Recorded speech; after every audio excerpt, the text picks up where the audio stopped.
Oh, here we are, the day after the fight. But for me, it's not the day after, it's a few hours later, because I haven't been asleep. Now, I'm not the type of person who takes drugs. It's just certain things happens on the night out there has led to me not having any sleep. So I want to do this video whilst the fight is fresh in my head. Let's break it down. What the hell was all that about? I've got very mixed feelings about this fight card. First off, let's say this. The promotion itself, Misfits done really good. I kept saying to me, mate, this is a boss event. It was proper professional, like the music, the setup, the whole event was really good and really professional. It felt like I was at like a UFC event almost, or a high level boxing promotion event. So hats off to Misfits right there. We got there just after Ed Matthews. So it was pretty much as the main card started. So let's go through these fights. Now, I didn't see the DTG fight, but he won by first round KO. I said DTG to win. I can't remember how, but I said he was going to win because he just had a little bit more experience, whereas the other guy, XS, it was his boxing debut, so it was just kind of like the odds were stacked against him. Then we had Astrid Wett versus Alexia by majority decision. Now, I was kind of watching this as I was getting ready in the hotel, but we only really seen like the last round and a half. Some people are saying that Alexia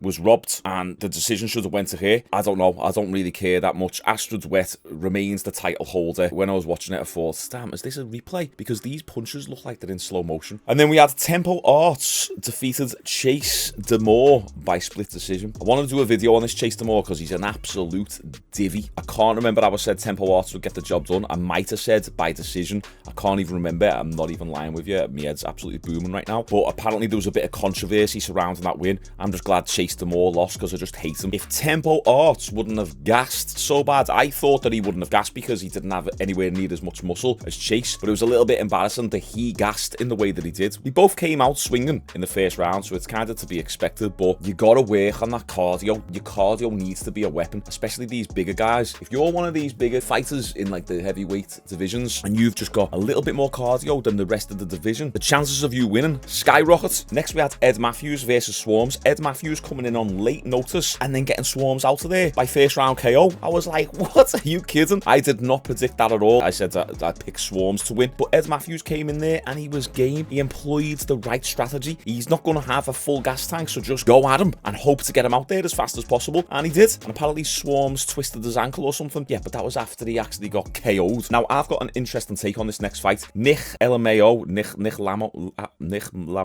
I don't even know how to say his name. Alex Wassabi with Lewis Pineda and B Dave. It was a tag team match. I said to my cousin, I like this concept. This is cool initially, but then I realized, oh wait there, this is actually becoming a little bit tedious because the moment that someone's rocked or the moment someone has to express a little bit of grit, they can just run over to the corner and tag the mate in. And here's the other thing as well. The only way of truly winning these tag team fights is knocking your opponent out completely cold, because if you knock them down, they get a standing 8 count. They stand there, they compose themselves. All of a sudden, the moment they go again, they just run over and tag the mate in. And that is the moment where you've got to express grit and a little bit of mental fortitude and heart and determination, but all of that is removed from the fight because you've just got knocked down, your head's spinning, okay, and go again. Oh well, tag, and you just tag your mate in. So the concept, I like it. It was good, it was entertaining, but then after like a round or two, you're like, okay, this isn't really going to go anywhere because they're just tagging each other in every 30-45 seconds or anytime they get hit. So yeah, that was that, and I'm not surprised it was a draw because of that concept, the way it works. And then next was my mate Nate versus Whindersson Nunes. He beat him by unanimous decision. I said I thought the Brazilian lad was going to win because usually Brazilians have come up a little bit harder and therefore would have more grit, but it was just a guess, to be honest. Next we had Anthony Taylor versus King Kenny. That was a little bit of a lackluster fight, a little bit of a clinch fest. I haven't really got much to say about that. I got that one wrong. I thought that King Kenny might have been able to have done a little bit more work on the outside. Pretty boring fight. Then next, this is where it gets decent. Deen the Great versus Walid Sharks. This was a really good fight, and these are the two lads who can actually box. When I was watching their first fight, because this was a rematch before I went to the event, I was really impressed with both of them. They've both got good solid technique and they're only young as well, so they've got a really good future in this if they keep it going. So yeah, fantastic fight. I got that one right. I said Deen the Great would win by decision, I think. And then next we had Slim versus Salt Papi. Now I had a little bit of a hot take on this. I just thought that Slim was going to win. I thought he was going to be able to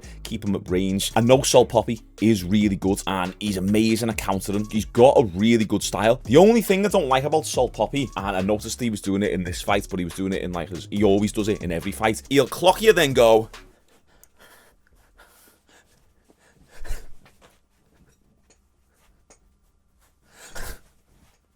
It's like, Can we get a little bit of a follow-up shot, please, Salt Papi? Stop admiring your own work. Stop trying to come with the swag and actually get the fight done. I think this was a winnable fight for him. Totally, it could have went either way. He just always does that in his fights. Hey, look at me, swag, and does this weird face. But then Slim got the job done with an absolute fantastic finish in the 4th round. Next, we have Logan Paul versus Dillon Danis. Oh my days. What the hell was that, Dillon? You absolute divvy. You failed so much in this fight. And Logan, you didn't come across too great in this fight either. On this entire build-up, we were talking about how Logan Paul's taking all the L's. Logan Paul's losing the mental warfare, which, come on, is true. Logan Paul was cowering away once he got hit with the microphone. I didn't like his body language. And Dillon Danis was appearing more and more confident. Dillon Danis is a little bit more of a true fighter. He's the type of lad who's more likely to get into those street fights. All this that we were saying during the build-up, I still stand by right now. And then what were we saying this entire fight build-up as well? I think some people misrepresented what I was saying in my last few videos about Dillon Danis winning. I've always said Logan Paul will most likely win this fight. Logan Paul should win this fight. He's got the size advantage. He's got the more experience in boxing. He's got decent technique for the most part, although he throws arm punches and slapping punches with like no power whatsoever. He's got the muscle. He's fought Floyd Mayweather. He's got the natural weight advantage. He's got to diet down to 193 pounds. Dillon Danis is more like a natural 155. There was a big size discrepancy there. So Logan Paul had everything in his favour, and that's why he was the logical pick for this fight. I said this, I was going with Logan Paul, but then something during the build-up made me switch, and then I said, look guys, don't listen to me. I'm thinking emotionally here. I just want to put it out there into the universe and root for Dillon Danis in this fight. I know Logan Paul is probably going to get it done. Most likely he's going to get it done, but I want to go in there and I want to root for Dillon Danis in hope that he wins. And do I think he had the potential to win that fight? Yes, I did. And after actually watching it, I thought to myself, he could have probably won that, or at least done better. Didn't he land something like, was it like 13 shots? Something like that in the entire fight in 5 rounds. I could land more than 13 shots on Logan Paul. I think Dillon Danis was just waiting for Logan Paul to gas out. What was I saying during the entire build-up? I was saying, I think that Dillon Danis might be putting a little bit too much weight and a little bit too much significance in Logan Paul potentially gassing out. But he wasn't going to gas out. You got to remember, Logan Paul is a very athletic lad. You know, he's boxing, he's doing all his training, but then also when he's not doing that, he's wrestling. It's a very physically demanding sport. Logan Paul wasn't going to gas out, and I said that. I said, like, you know, he could, but I don't think it's a good idea banking on your opponent gassing out, because sometimes you can just be waiting forever before you know it. The fight passes you by, and you're in the last round, and you've lost every single round. And that's kind of how it felt, because when I was watching, I was like, okay, Dillon's got a good high guard. He's not really getting hit with anything super clean, and the clean punches that he did get hit with, like, didn't do anything. And that's where, I don't know where Logan Paul's saying that he's got all this power from, because he really hasn't. Let me just do a quick demo of how Logan Paul throws punches. This is Logan Paul.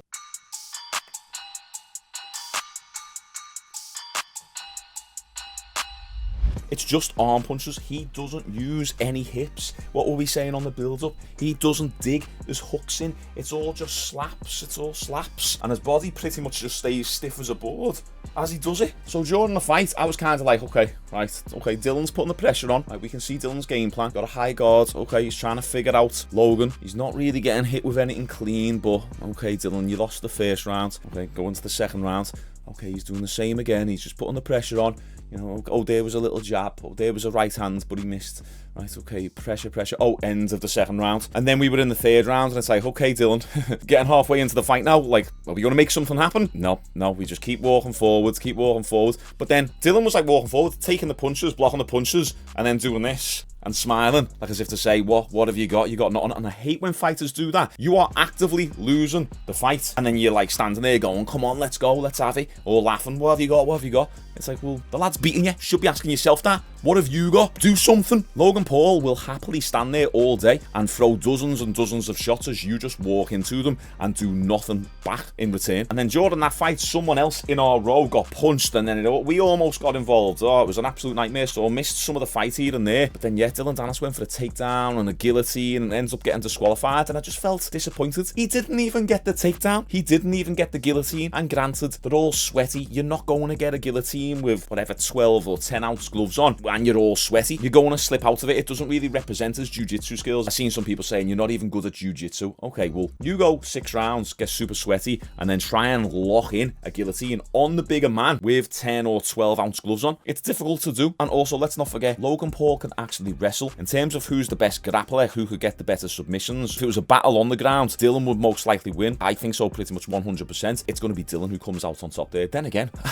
after this event, I don't even know if that's true. I don't know Dillon. A little bit embarrassing, lad. And then Dillon goes for the takedown or the guillotine, whatever, and then Logan pushes him over, tries to do a ground and pound, kind of misses, walks off. And then what I find mad, after Dillon going for the guillotine and almost getting ground and pounded, he runs after Logan Paul, doesn't actually do anything. Logan Paul's kind of got his back towards Dillon, and he runs towards him as if to say, come on, are we still fighting? Doesn't try and throw anything. At this moment, the referee hasn't really stepped in or held Dillon back. The security get into the ring, and then Dillon tries to throw a punch at him, and he even misses the security as well. Poor security fella. He's like that, no, and all the chaos ensues. But to be honest, this was probably the best outcome for Dillon, because at least it was something that happened. He tried to make something happen because he wasn't doing anything with his boxing. This was a completely winnable fight for him. He defended a lot of shots. Okay, Logan Paul landed like over 100 shots, but they weren't devastating blows. Dillon wasn't rocked by any of them. At no point did it look like Dillon was, dare I say, like really out of his league. It was more so like he just never got out of second gear. There was only a couple times Logan had Dillon on the ropes and potentially looked like he had him in trouble. Then after those moments, Dillon would just stand right back in Logan Paul's face, completely unfazed. So it's like, well, Dillon, come on. Where's your grit? Where's the real fighter in you? Throw some punches. I don't know how fighters do this and they just let the fight get away from them. But probably a bit of frustration. But there you go. Absolute embarrassing. This isn't going to do good for Dillon now. He was saying on the Andrew Schultz podcast that he wants to become a UFC champion. I don't think the UFC are going to want to take it on after that lackluster performance. The only way that you was going to get into the UFC is if you fought Logan Paul, beat him, dominated, so you can keep that storyline going. Maybe add a couple more MMA fights and then they take it on. But now it's just too much of a bad look. The whole build up to the fight was incredible. The Nina Agdal situation, that was incredible. It was funny. We all had a boss laugh. But when it boils down to it, man versus man, you didn't make anything happen. And then finally we had the incredible main event of Tommy Fury and KSI. What the fuck was that? Absolutely awful. Terrible. I was watching this like, what? It's just a hug fest. This is a snooze fest, just hugging constantly. Now, I predicted Tommy Fury by 5th round stoppage, but I quickly learned that wasn't going to happen. About 3 rounds in, I was like, okay. So I thought Tommy Fury might have struggled with the distance a little bit and struggled to close the gap, and KSI might blitz in, catch him with a few punches here and there, and then slowly Tommy Fury would have started taking over. But that wasn't the case. KSI was doing his Michael Venom Page impression.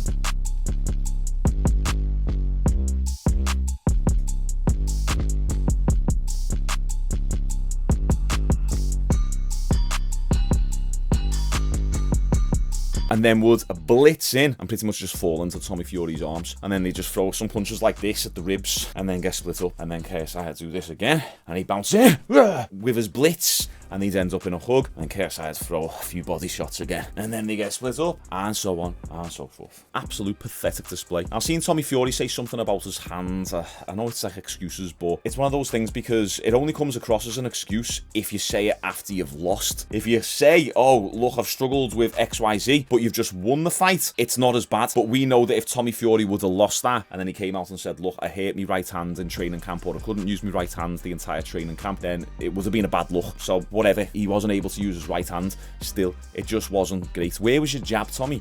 Tommy didn't throw any jabs, and I understand he didn't want to get caught by KSI, but KSI was landing nothing. He was landing a few punches in the clinch. Now, granted, the significant strikes were, I think, 39 to Tommy and 38 to KSI. You could argue, based on those stats, that it should have been a draw, but that's not how the fight is scored. It's scored on a round-by-round basis. Think of it this way. Let's say they both landed 39 shots each. We'll just say that for argument's sake. If Tommy Fury landed his 39 strikes across the entire 6 rounds, but then KSI landed nothing and then landed all of his strikes in the 6 rounds, 39 strikes in that 6 rounds, who wins that fight? They both got the same amount of total strikes, but KSI landed none up until the end of the fight, which means he lost 5 rounds. I know this isn't reality, this was just a hypothetical to teach you that it's not about significant strikes. It's the same in the UFC. Sometimes you'll see the significant strikes at the end of a fight and you're like, wait there, that person landed 150 significant strikes and that person only landed 50. But then there was one round where this fighter with the 150 150 strikes, got loads of ground and pounding, or was just doing a lot of small strikes when they were ground and pounding. It skews the numbers a little bit, so that's why you have to look on a round by round basis. Tommy was starting to win after like whatever round 3. I thought, I was watching it, I was like, okay, damn, KSI might have the first 2-3 rounds there. I know obviously there was a point taken, which is ridiculous.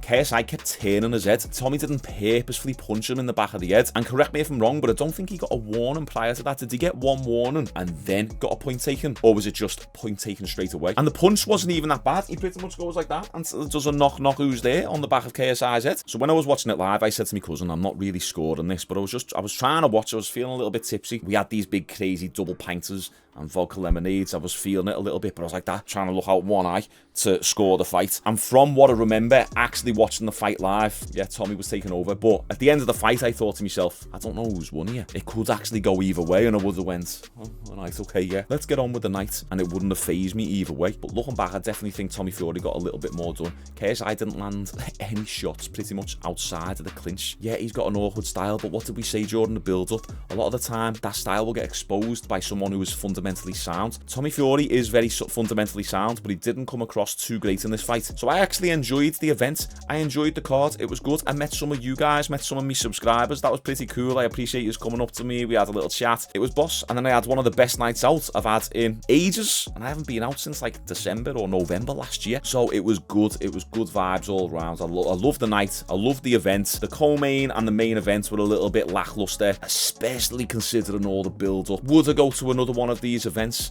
If the fights were big enough, similar to this, yes, certainly. As I say, the promotion itself was really enjoyable. I would actually recommend it, but this is something that I want to do with the UFC. I want to go to the UFC in the future with me mates, document all the build-up, and then do a vlog. So I did do a vlog as well. I tried to get as much footage as possible. Probably get that up tomorrow. So there we go. That pretty much wraps up the event. Welcome to my channel, all you new subscribers. We hit 80,000 2 days ago, so I appreciate you all. Make sure you got the notifications on because we're going to continue to upload every single day moving forward right through to the end of the year. We're going to keep pushing, keep grinding. We got UFC content coming. Once I can train again fully, I'm going to document my own training, and I've got some exciting ideas for the channel in the future. So yeah, subscribe with the notifications turned on, like this video, let me know what you thought of these fights down below, and I'll see you all tomorrow.